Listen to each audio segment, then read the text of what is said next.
This is Make and Watch. I'm Tommy Skaggs. Today we're going to be reviewing 3 made-for-TV horror films.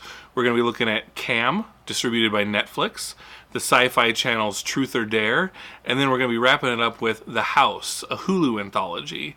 So this is a great way to start like a horror movie marathon at your house, or maybe one of these 3 will sound good that you just want to watch it right away. So first off, without further ado, let's look at Cam.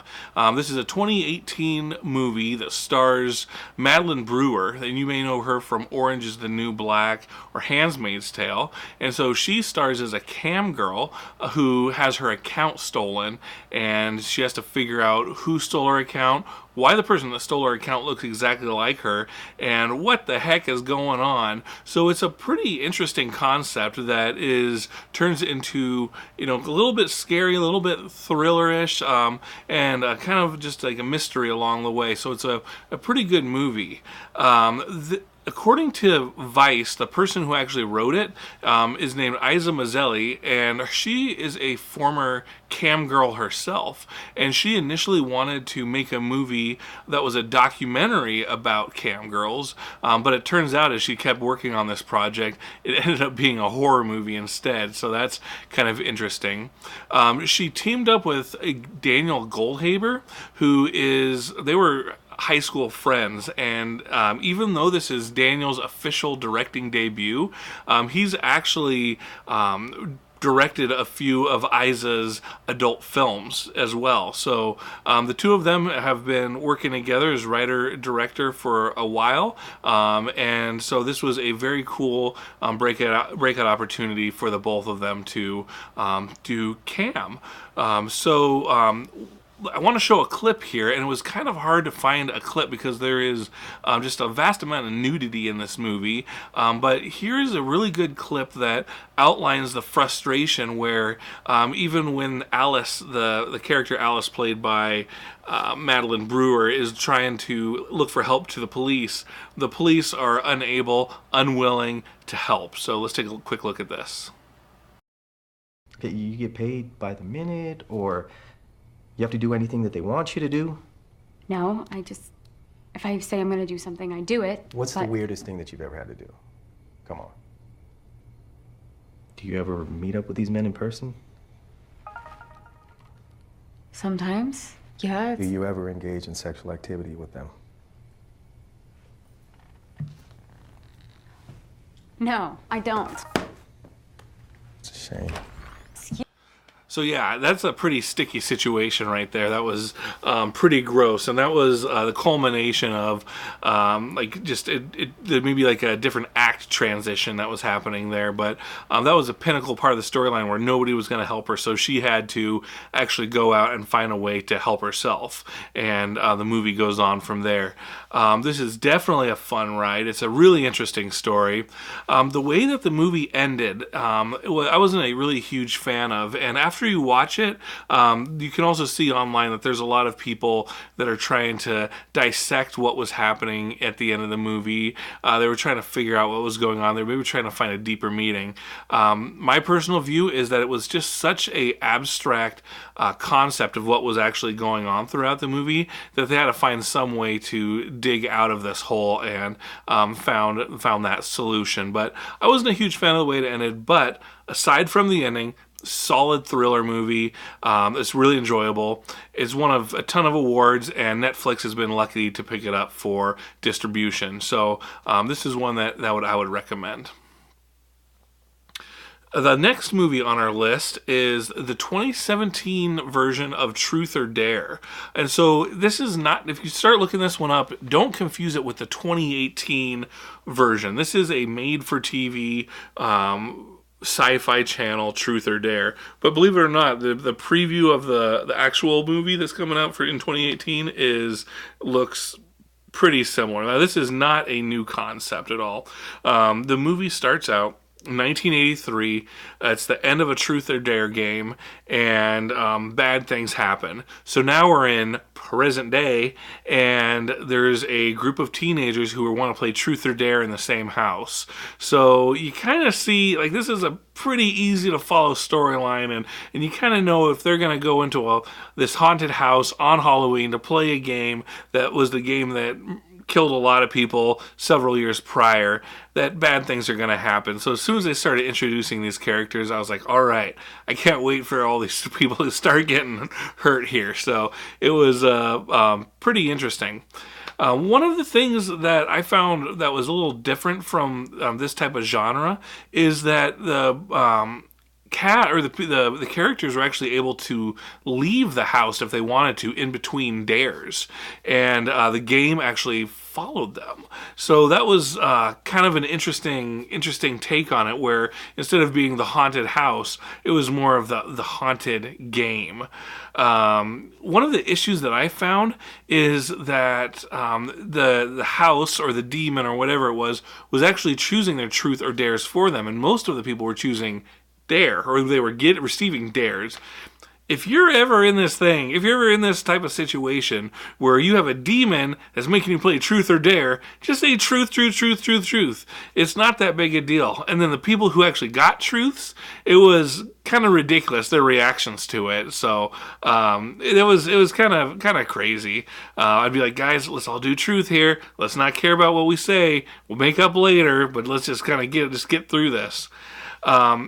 There was one really interesting shot here where they escape the house, and there's the ghost follows them. So let's take a quick peek at this clip of Truth or Dare.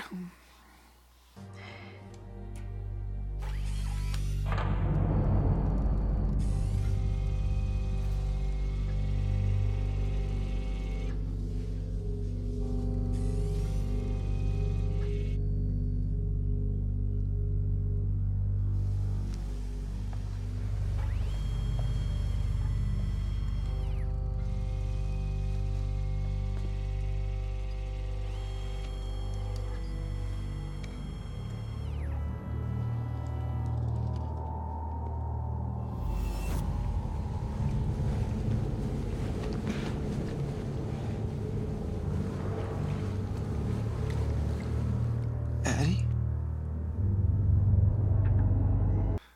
So, I mean, even though this Truth or Dare concept or the haunted house concept is not new, that kind of shot was really innovative. I thought it was really well done. I thought it was kind of fun, and it was also really creepy as well. The ghost in there was somebody who died earlier in the movie, so that makes it even creepier. Very well done. Some of the casting notes on this one, there is one scene where it's the original Nightmare on Elm Street. There's an actress named Heather Langenkamp, and she actually comes in, and she was part of the original 1983 teenage group that went to this house. So it was kind of cool to see her in this movie, and she did a really good job kind of explaining what was going on and bringing the viewers into more of a deeper meaning of what was going on in this movie. We also had Christina Masterson, and she played the Pink Power Ranger in a couple movies, so that was kind of fun to see her. And we also had Cassandra Serbo, and she is from the Sharknado series. So kind of goes hand in hand. You know, like the Truth or Dare and Sharknado are this, like, probably sitting together on the same shelf for the type of genre that they are. But the bottom line here is this is the Truth or Dare and being stuck in a house concept isn't new, but it was a pretty fun ride. I really enjoyed this movie. It is pretty bloody, pretty brutal at certain parts, so if you're squeamish on that, it might be one to pass. But it also, if you're just looking for something fun to watch, this is one that you could take a look at. Finally, and then this is the one I'm the most excited about.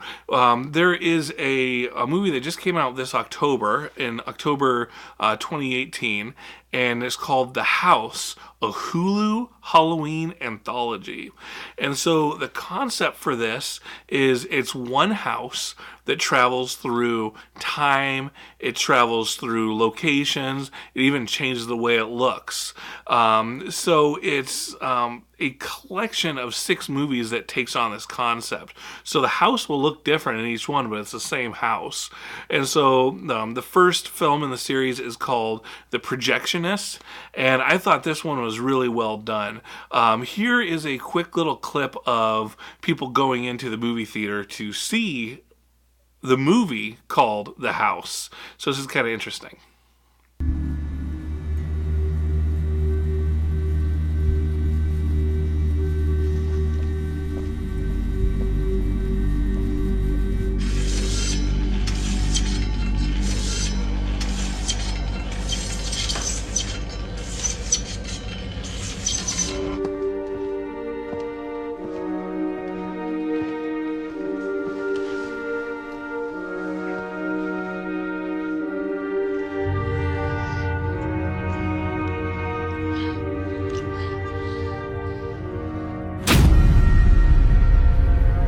All right, so that was pretty cool. I like that little clip there. So yeah, it goes on from there. That first movie was called The Projectionist, and then after that, they have Unexplained Phenomena, which is a Unsolved Mysteries ripoff, and they did a really good job of doing the house within the lens of Unsolved Mysteries. Then they have a third movie is Let Us In. A couple breaks into a house to try to do a blood ritual, and then the house goes crazy on them. There is a couple, and then the ones after that are either backup. It gives a little bit of history about where the tree or where the house came from and the tree that it actually came from. And then the fifth movie of the 6 I thought was my favorite. It was actually a sci-fi movie that takes place way in the advanced future, and they're doing a seed expedition. So I really think that you can sit down and watch this. I believe if you watch all 6 movies back to back to back, it's less than 40 minutes total. So this one is absolutely, if you have a subscription to Hulu, this is one that I really encourage you to watch. I was blown away by this concept, and the way that it's set up, you can do this, you can build a ton of mini episodes, because it doesn't matter what the house looks like, as long as it kind of follows some of the general rules that are explained as the movies go on. So I was honestly really impressed with this. Highly recommend it, and I would really like to see Hulu expand on that concept and maybe even have people submit their own collaborations. All right, so that's the movie review. The next video I'm working on this channel is going to be a tech review. So, is there something that you're interested in regards to script writing? Any way to use a camera, video editing? Is there lighting maybe? Is there any type of tutorial that you're interested in that you want to know about? Go ahead and comment below, or go to my website, makeandwatch.com, and fill out the form there, and it'll go right to my email. And I'll read everything that comes my way, and hopefully we'll be able to look at your concept in the upcoming videos.